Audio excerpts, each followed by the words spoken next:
नमस्कार दोस्तों, मैं हूं सत्येंद्र प्रताप। हर साल एमबीबीएस करने यूक्रेन क्यों जाते हैं भारतीय छात्र? कम फीस है इसकी वजह या कुछ और? रसिया यूक्रेन युद्ध में 135 करोड़ भारतवासियों की सिर्फ एक ही चिंता है कि जो भारतीय छात्र वहाँ पर फंसे हुए हैं वो सकुशल घर वापस कैसे आ पाएंगे। इसी जुगत में केंद्र सरकार लगी हुई इंडियन गवर्नमेंट ने यूक्रेन में फंसे हुए छात्रों को निकालने के लिए मिशन गंगा के नाम से एक ऑपरेशन क्रिएट किया है, एक ऑपरेशन चलाया है, जिसमें जो भारतीय यूक्रेन में फंसे हुए हैं उनकी सकुशल घर वापसी हो सके। वहाँ पर 20,000 छात्र फंसे हुए थे, जिनमें से आधे के एबव छात्रों को वहाँ से निकाला जा चुका है। जो युद्ध क्षेत्र है जहाँ उनके साथ कुछ गलत घटित हो सकता है, वहाँ से निकलने के लिए यूक्रेन में जो एम्बेसी थी वहाँ पर एडवाइजरी जारी की गई, उनको वहाँ से निकालने का प्रयास किया। यूक्रेन में फंसे हुए अधिकांश छात्र मेडिकल के स्टूडेंट हैं, यानी कि वे छात्र डॉक्टर बनने का सपना पूरा करने के लिए यूक्रेन चले गए थे। लेकिन यह भी जानना जरूरी है कि इतनी बड़ी संख्या में छात्र आखिर मेडिकल की पढ़ाई करने के लिए यूक्रेन क्यों जाते हैं।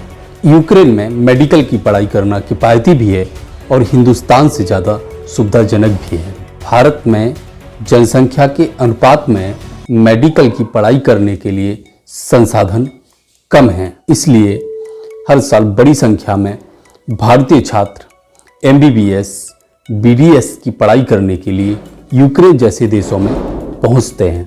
यूक्रेन में मेडिकल की पढ़ाई का खर्च जो भारत के प्राइवेट संस्थान हैं उनसे आधे से भी कम फीस में पूरा हो जाता है। मेडिकल की पढ़ाई के लिए भारत में जो सरकारी कॉलेज हैं उनकी फीस 2.5 से 3 लाख रुपए के बीच होती है, जबकि जो प्राइवेट संस्थान हैं उनकी फीस 10 से 15 लाख रुपए होती है। वहीं यूक्रेन में ये अनुपात बहुत कम है, ये रेशियो बहुत कम है। वहाँ पर मेडिकल की पढ़ाई जो है वो 4 से 5 लाख रुपए पर ईयर में कंप्लीट हो जाती है। वहीं भारत के जो प्राइवेट संस्थान हैं उनकी फीस 10 से 15-20 लाख रुपए के बीच आती है।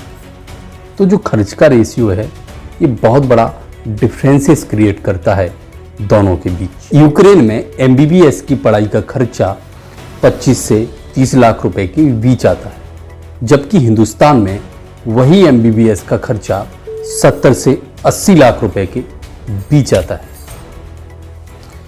भारत में लाखों की संख्या में आवेदक नीट का एग्जाम देते हैं। एमबीबीएस के लिए 88,000 सीटें हैं, वहीं आयुष के लिए 57,000। 2021 में लगभग 16 लाख छात्रों ने नीट का एग्जाम दिया था। उनमें से 14.5 लाख छात्रों को प्रवेश नहीं मिल सका। भारत में नीट का एग्जाम देने वाले छात्रों के लिए एक रैंक होती है, उससे कम रैंक वाले छात्रों को दाखला नहीं दिया जाता।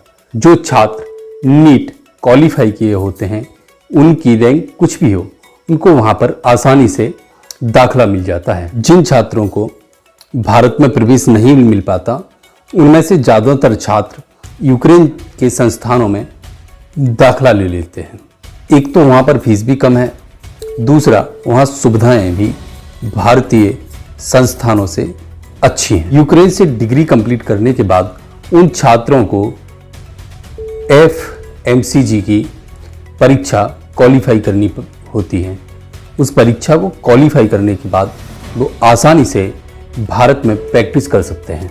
यूक्रेन से मेडिकल की पढ़ाई करने वाले छात्रों को वैश्विक स्वीकारता भी है। वो अपना एक बार कोर्स कंप्लीट करने के बाद US, यूरोप, इसके तमाम देशों में प्रैक्टिस करने के लिए एलिजिबल है। इसलिए अधिकांश भारतीय छात्रों के लिए मेडिकल की पढ़ाई के लिए यूक्रेन पहली पसंद बन रहा है। तकनीकी तौर पर समृद्ध, कम जनसंख्या, प्राकृतिक संसाधनों से युक्त होने के कारण यूक्रेन में स्वास्थ्य क्षेत्र का ढांचा मजबूत है।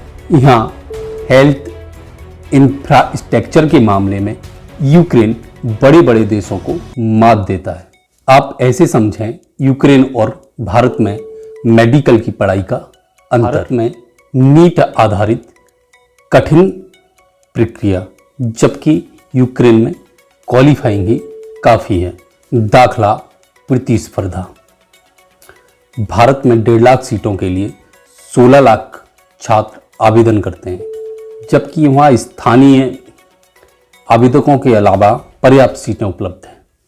भारत में इस कोर्स की अवधि 5 वर्ष की होती है, जबकि यूक्रेन में इस कोर्स की अवधि 6 वर्ष की होती है। भारत में संसाधन जनसंख्या अनुपात में काफ़ी कम है, जबकि यूक्रेन में संसाधन जनसंख्या अनुपात में पर्याप्त हैं। दोनों देशों की मेडिकल की डिग्री की स्वीकार्यता वैश्विक है।